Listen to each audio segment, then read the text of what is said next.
going to talk about major and minor quality chords, and this is probably already obvious to anyone watching these things, but it's something I need to cover anyway.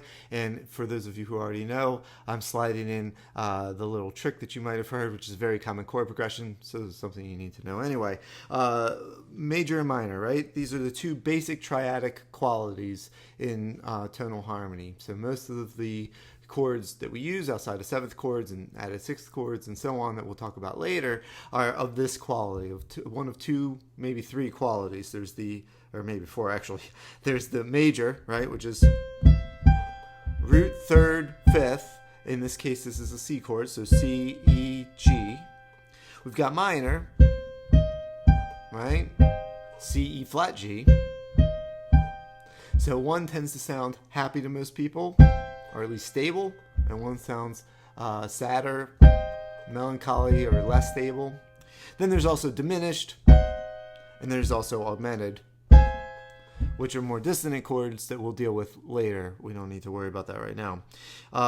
Notice that in the little thing I was making up there are a couple of things to say.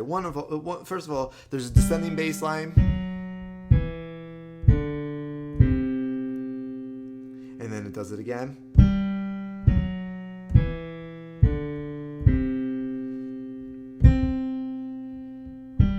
Right? So it comes from that tonic, that G, walking right down the 1 or 8, 7, 6, 5 to 4, and it holds there for a while, and then it does again.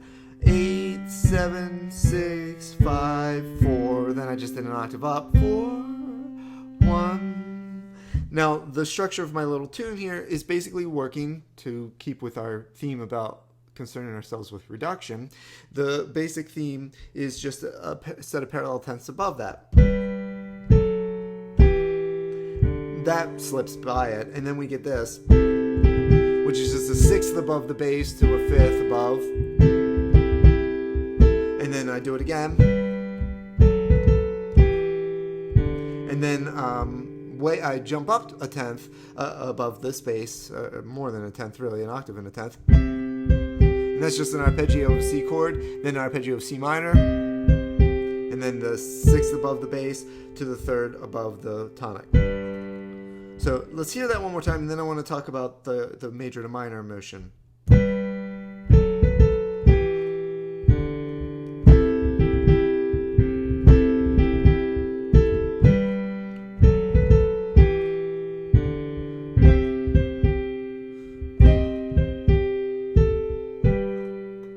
Now, notice what's happening there. If we're in the key of G, if the tonic is G, then that makes the C the 4 chord. And what we just heard, the parallel major to minor, it's very typical in a whole lot of pop songs. In fact, it's something of a cliche, but harmony in general, typical harmonic moves in general are cliches, right? That we want to know and recognize and know how to use well instead of using in a kind of cheesy fashion, right? And maybe this is cheesy. I'll leave that to you to decide. I'm just trying to show you the technique here, right?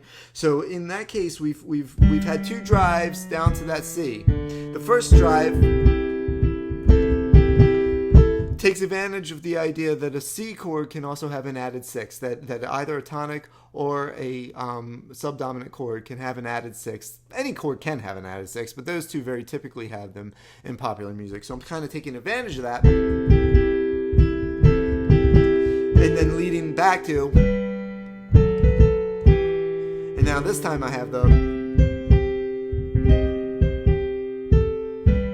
and notice that by having it way up here, I'm really emphasizing that move from the major third above the C, the E, to the E flat, and then A, G to walk back, A, B to walk back up.